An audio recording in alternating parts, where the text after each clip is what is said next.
How many of those are still alive out there? Man, very few. Not many, right? Let's say I know about 10 of these cars. That's it? But not the same year as me, right? It must be a 74 or 79 Caravan. It's never the same car. It's hard because it was very expensive. You had to buy another Opala to get this complete kit, right? In the Opala from the past, was it only yours? There was one more. There was one more? One more, but it just had the grille. It's more standard, but only includes the grille, not the full kit like bumper or spoiler. For example, I have the original rear taillight extender from Norfolk, brand new from back in the day, which I also put on the car. Is it there? It's back there. It has a different shade because it already did at the time, so you'll notice it's a brighter red, right? But it's from Norfolk. Here you can even see it. Ah, that's true. And we put the Deepov tag on it. Why? Deepov is a professional from Curitiba. She used to do the Opala summer in the 80s and use the same bumpers as Envemo. To tell you the truth, yeah, the bumpers really are oversized. It's really crazy, it's different, it's got a lot of style, it's not for just anyone. And like I already said here today with Daniel, he told me. I said, man, it's normal, some people don't like it, and that's fine. But look, let me tell you, the attitude of restoring, the pleasure of making the car look just like it used to, it's not completely certain like you said. Yeah, a few things are still missing. The dual carburetor and rear spoiler. But like 90%, let's say, it's the way I wanted it, right? It's ready. Yeah, it was a car with nothing. No one would believe what it used to be now. That's true.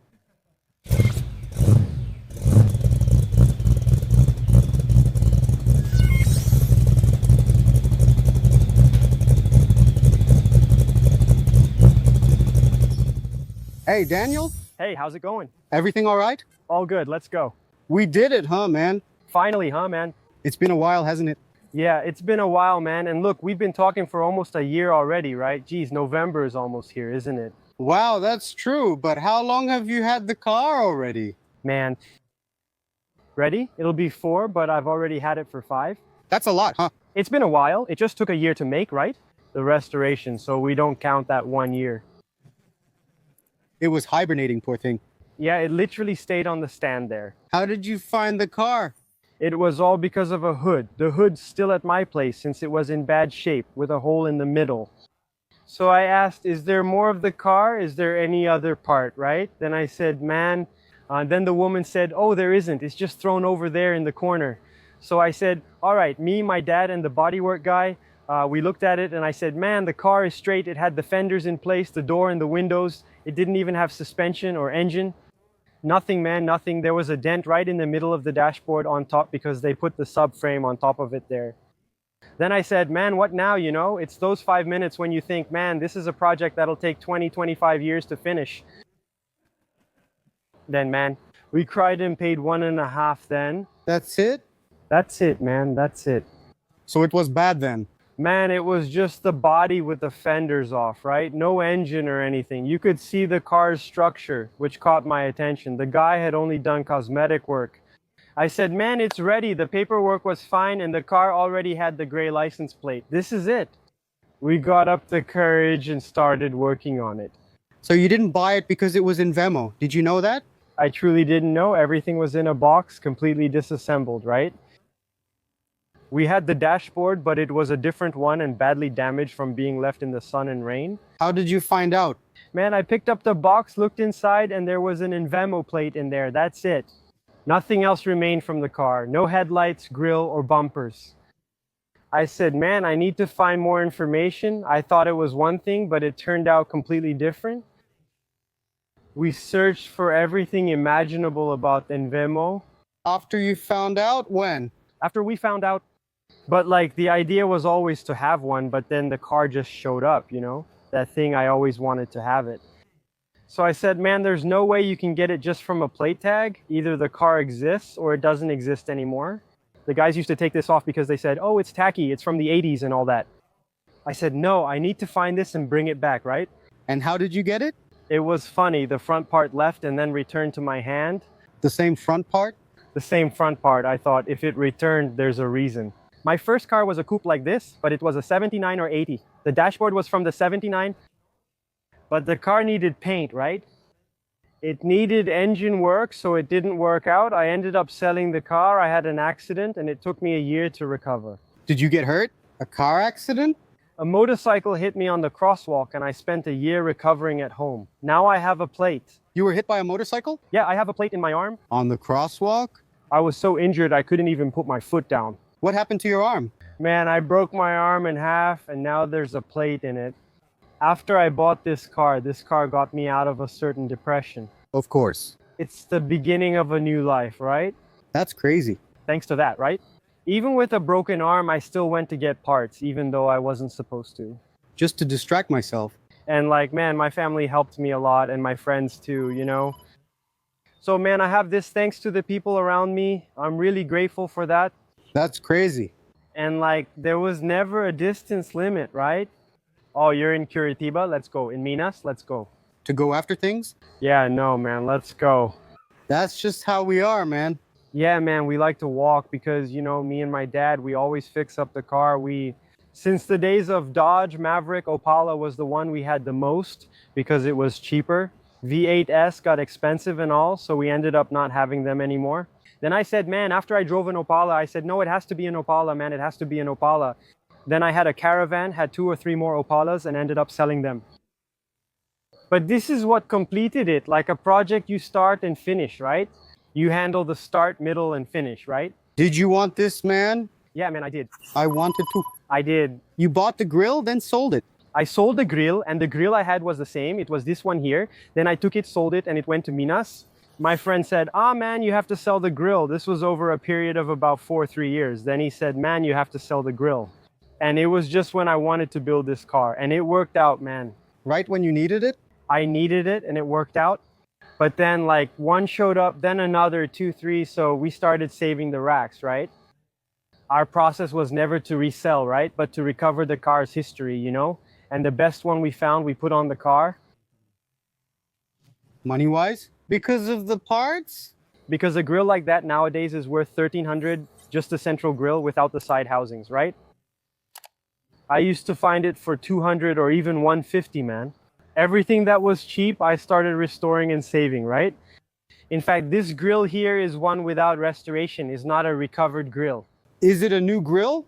It's a new grill from that era. Wow. Only the emblem was damaged. I replaced it with a newer, modern one, but the grill is still original. Good grill? Man, out of the 3 we have, we put the best one there and it lined up perfectly. Well, it was hard because at the time we didn't have the headlight support. People said, oh, Passat headlights, the headlight is similar to the Passat. We used the F-mill at the time, right? Because the Passat only came out in '83. This car and kit have existed since 1980. Oh, really? Yeah, that's it. The bracket is completely different from the Passats. The angle distance matches, but the bracket changes entirely since the Passat's distance differs from this one. So we went ahead, made a new bracket from scratch, and man, it worked. Wow, it looks great. Really well aligned. Man, it was a 2 or 3 month job. But it's worth it because it's pretty much the most important part of the car, right? Like, we just didn't do the final paint job. The rest we assembled and aligned ourselves, man. Oh, you worked at home? We don't like paying others to do it because, like, it's our hobby, it's our piece, you know? So, man, if we can do it, combine one thing with another, we just do it ourselves. That's why we just painted the engine, replaced only what was needed, and assembled it ourselves at home, making it work there.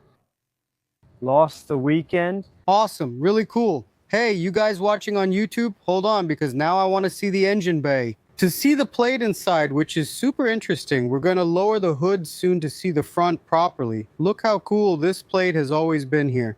Always. But the original one was really deteriorated, right? So we made a new one out of stainless steel, but with the same information, right? Damn, really cool. And we put it in the same place as the original. So, man, we restored as much as we could of what the car was like back then, right? Put the photos here. Let me see. Let's take a look. Look, here we go. This is from the Opala summer, okay? My friend Rogerio Ferrares got it for me. They're originals from that time, but they've only been developed recently, okay? Thanks to these photos, we were able to restore the car's bumpers, right? Oh, did you use this as a reference? But in the color photos, it's a blue Opala with gray bumpers, so we can't use it as a full reference, right? We don't have a living memory of it. An Opala summer was featured in Opala Asia magazine. The owner kindly sent me period photos of it, of the Opala, which he still has kept to this day. He sent me some videos of the bumpers, so thanks to him, I was able to restore the rear and front bumpers. They were pretty deteriorated, and the period photos, right, that my friend sent as well. Because of that, we restored the car. So thanks to the photos and memories from everyone, we were able to make it just like it was. Back in the 80s, Dacom had it, the people from Sousa Ramos had it, so we did it according to what they had at the time. The kits, of course. Many disappeared, right? Today, very few have survived. There's nothing left, right? Everything ended when the year 2000 arrived. People thought this was something people made up at home. That it was a makeshift solution. The guy made this up. It's such a hack, right? Sorry to the people from the north. But it really is. People talk like that, right? But we recreated it based on memories from then, right? And what we still have alive, that's all. Very cool. That's it, look. What is this? His old advertisement, it's the only thing we have left from the complete kit, right? Is this an old advertisement? It's from the kit's launch. Look how crazy that is. This one is from the era of the four-door Caravan, man. Look. Wow, look how crazy, man. That's awesome. Do you think it still exists? Man, I've seen survivors, but it's never going to be 100%. All right. Daniel, what's missing now? Man, just the rear spoiler, that's all. Oh, the spoiler. There was another option to just do an exterior body kit, right? Then you would make the fender flares that came here on the outside, right? Just like Sakar's, it's the same kit. Wow, that must look really crazy, huh? But like you have to be brave to cut the car because like you can even use a 10-inch rim if you want. But man, cutting up a whole body like that, man, I mean...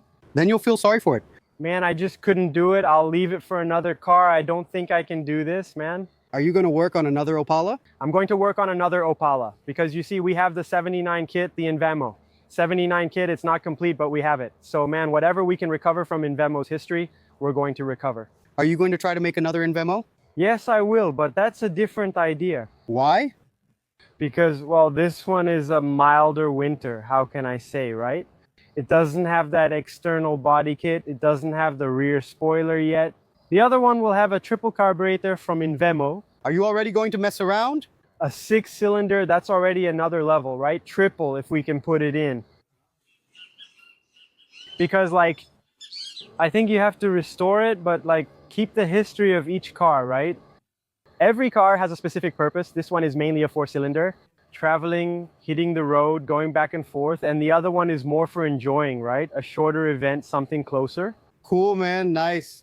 And we have the bumper from the 79, but just the front one, right? Kept at home. And we also have a triple carburetor stored at home. So everything that's from Envemo, I keep collecting.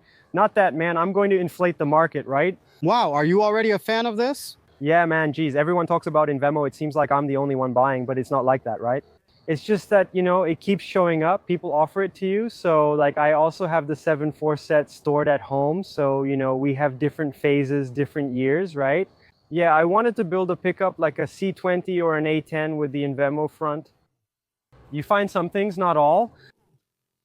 So there are several options, right? Depending on what you had, right? And then there was Anguissa, Envemo, everyone did that. Sousa Ramos at the time, there was a lot of variety in parts, right? Norfolk did it because, you see, it was a closed market. You couldn't export anything, right? So everything was expensive. It's not much different from how it is today, right? With inflation so high and everything. So, yeah.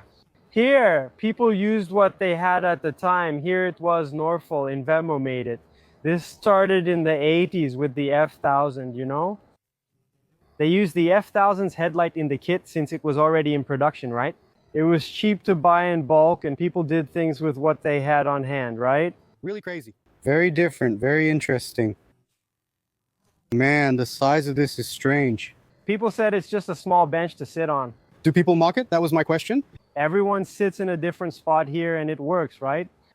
So you don't need benches for the event? Look, the girlfriend is laughing in the background. She's one of the ones who makes little jokes. Look, she teases too. When I put it in, I said it must be 3 meters to say, that's enough, calm down, be patient. No, but what you're doing is great. Eventually, people will seek information from you. They will? Ask and everything. Oh, look at that. How cool. We've already recovered 3 cars from different decades. It's still being finalized. We're always updating them, you know, because we only have information from the magazine. But you see, the magazine article was like 2 or 3 pages, all right? Nothing else? Nothing else, that was it. Then you had reference photos from car shows back in the day. Oh, 78, oh, 80, 81, whatever there was, man, that's it, nothing else. I have a lot of period photos of that grill on the car. Not with the full kit, but definitely the grill. In fact, I have photos of several Opala colors with that grill. So it's something really authentic, right? And the spoiler, I found an original period one. This one is new, it's not a replica, okay? I had to buy 3 of them to be able to put one on the car, but it's still an original from that time. Let me give them a quick call. So only the little lights would stay on, right? It's original from the Opala, so we made the center and the sides light up, right? The sides were just reflective at first. Then I thought, if I use the turn signal and the motorcyclist doesn't see me, I might hit him. So we made both light up and it works. It's functional, not just decorative, right? We did it exactly like that. We modernized what was possible, right? We kept the car's history, right? It's cool to see at night. Just turn on the main ones. It's cool even with the lights off. It really is. It's cool either way. The front is beautiful, man. People get curious as they drive by in trucks or cars and ask, what is this? Does it get attention? It does, man. Of course, people get perplexed, right? Because, man, you see, the bumper is already different. You see a front like this, it's different. There are spoilers no one knew existed, so keeping this alive is really cool. That's true. Congratulations. People on the street react, wow, what is that? Congrats, man. That's great attitude. Really cool. Turn on the radio here. It lights up green. You have to change the color of the gauges here. They're still white. That's also something from that era. There's the oil temperature voltmeter, right? The dashboard lights up green. You probably can't see it, but it's translucent, right? It's got a 6,000 revolutions per minute gauge, which is from the 6-cylinder, not the 4-cylinder. These are parts we already had, so we just restored them and put them back in the car again. There's a small air intake missing, but it's never truly finished, right? Endless inventory. Yeah, man, wow. Once you start doing it, man, forget it. There's no end. And this steering wheel? Man, this one is a replica now. It's not the car's original because the originals, man, went for 3-4 and you can't find a steering wheel that's 100% usable. So yeah, this is a replica. Actually, Daniel Guerra had one a while ago. We put it here and man, it fit. Thank God it fit perfectly. People even say, man, is this original? For me, it's original. It's the same thing. It's a new steering wheel for anyone who wants or needs one like this. Isn't this the most practical and cheapest way to get it? Does it solve the problem? It solves it, man. The problem's gone. It's new. The feeling is like you're driving an original, no problem, man, even because of the space too. Perfect. Because I'm tall, man. So it doesn't hit, it's usable, right? Good car, right? Man, a car for daily use, you know? A car for everyday use. See, you don't pay car tax. It's on the road. It doesn't use much. Everything, bro. Success, there's no mistake. It really doesn't cost anything, man. So much so that the gas station attendants, they're already my friends, right? We're always there, so I know everyone. The guys even know your name, right? That's normal, isn't it? We're there every day. Jokes aside, man. Like, people think the cost is really high to maintain, maintenance costs, fuel costs. But man, if you do the math, you're actually spending a lot less. And man, you're enjoying it. You're living your dream, right? So man, this is... Nice, right? Man, 100%. There's this smell, you know, the gasoline, right? Some people like it. I like it, man. This is such a vibe. Look at that. Look at this. Ah, that's Bruno's thing, man. See, Bruno already gave the message. Don't even ask me, man. Get in, shut up, and hold on. Be happy. No crying or screaming. That's it, Bruna. Careful, that's how old cars are. That's right, man. And thanks to that, we have living history here, man. People thought it had disappeared, that it was over. Man, thanks to a hood, the car is here, man. Wow, man, you went looking for one thing and found another? He took it. Thanks to that hood that helped me, man. I didn't have the courage to get rid of it. Even though it's a bad part, it's still kept at home to this day. I keep it as a memory, a situation that helped me make this dream come true, you know? And it's part of the car too, right? It's part of the... And people question it. Man, a more modern lock, you know, the side mirror from the 79, right, man? People did that back then. This is original from that time. So what happens? Originally, it was from Alpha. I don't remember the year. You had to do some rework on the door, but this door already came with the car, so we didn't. It's not easy to find a complete intact Alfa Romeo lock. It's something that breaks easily, so man, we chose to put this one in, nothing that would totally change the car. To fix it. It's easy to fix and maintain. If it breaks, you have a spare ready. If you put in a part that you know won't break, then you won't find a replacement, so it's better not to use it. It's discreet and matched well. We never like swapping out the years, but like everything that's from the car is here. The wheels turned out nice, right? They're Santos a Matilde. Why? The car lacked wheels. I said, man, it has to be 15-inch rims because I have the front spoiler. If it's 14-inch rims, it scrapes the ground. And I have to thank Daniel Guerra too because he gave me these tires. I bought them from him. The folks at NVS too, who hooked me up with a panhard bar, were using it. Nevo and Daniel Guerra? Both of them, both of them. A hug for Nevo. A hug for both of you. Look, I'm wearing something from you guys. Look at that. Nevo and Daniel Guerra making it happen. I'm not advertising, but man, There's nothing you can do, really. man, those guys are good. If not for those guys at the market. Thanks to them, I was able to do something I couldn't have done with the original part. The panhard bar, man, before I had it, there was a regular bar it would hit every time I went into a turn. Even with these wheels? Even with these wheels, man, it would hit on the inside and outside. Now, man, I installed it myself, swapped it at home, and it fixed the problem. I got it aligned, picked up my father-in-law and said, let's test that curve. It worked, man. Thanks to that, the car is the way it is today. Shout out to Neves and Daniel Guerra.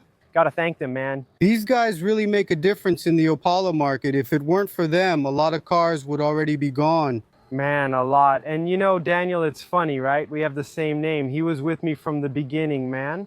As a kid, I went to events, took pictures of cars, but didn't have my own. He knows the story. I was just a kid, man. I only had a dream. I wanted to have this here. I used to look at his car and think, man, I want this. Thanks to them, today I have this car just the way it is. That's great, huh, man? Your car is ready. Man, and I use it a lot because my grandma lives in the countryside. I drive 200 kilometers on weekends, sometimes even 300.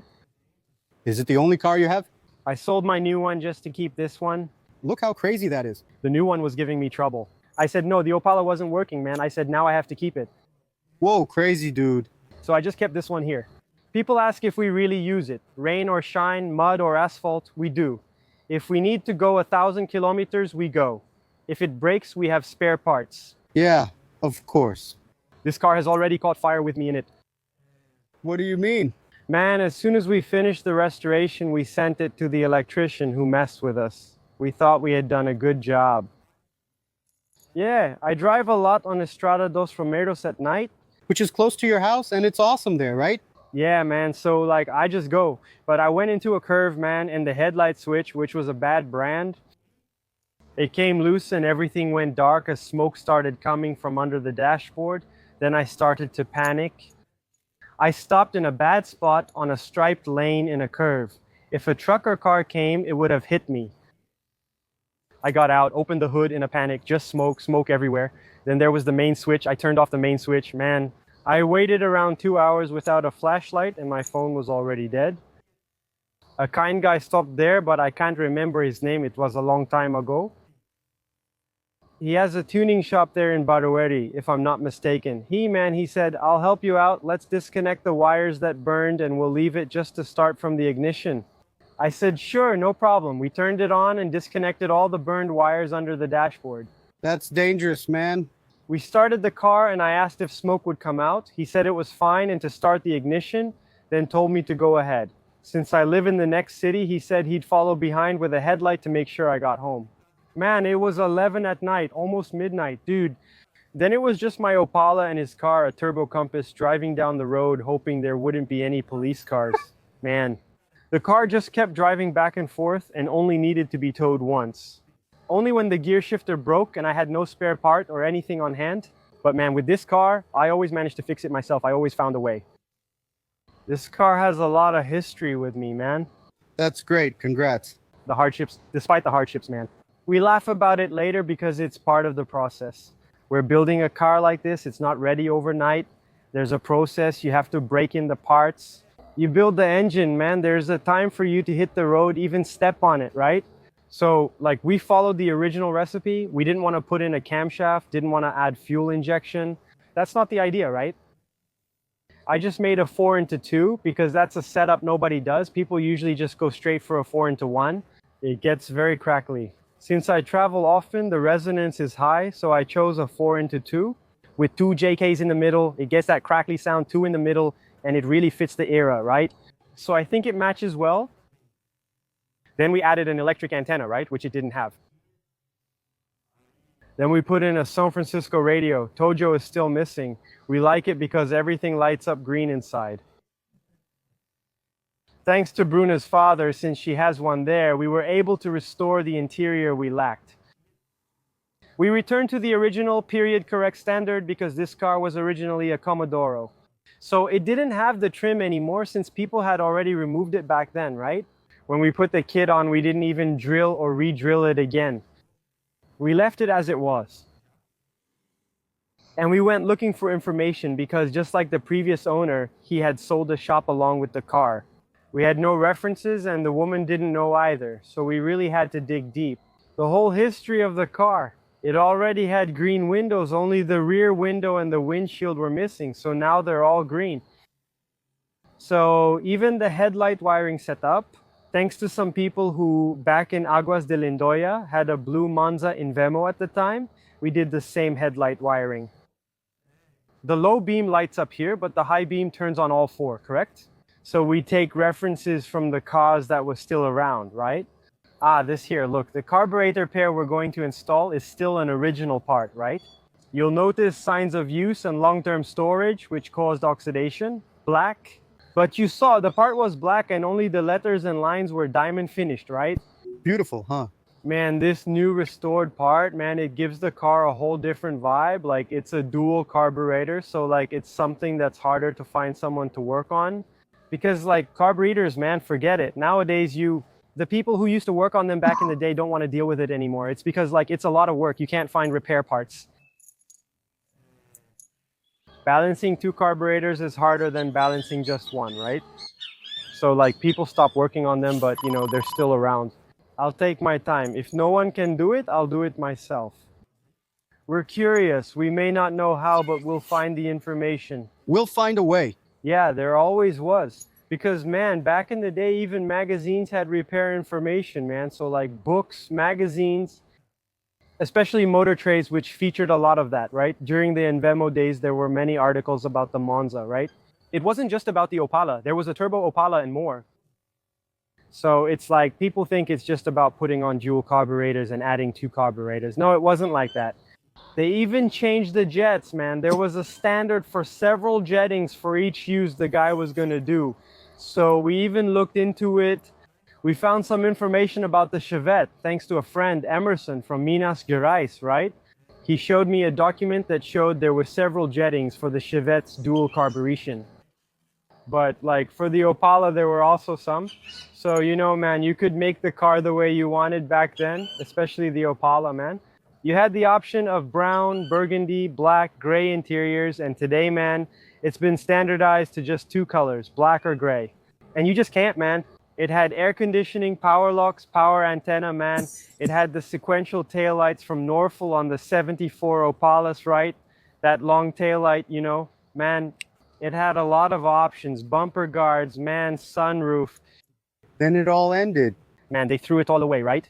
Like, thanks to a few cars, a few people, we have a lot of parts stored, but like, if the person dies, man, the parts will die with them, right? So like, whatever we can recover from that time, we'll recover. People say you just grab the part and see, but really it just appears. You know, like the bumper from the 79, people think I paid, I don't know, 3,000 Ries. Man, I paid 200 Ries because the guy was going to throw it away. Check this out. Sometimes you find parts for dirt cheap because the seller doesn't realize their value.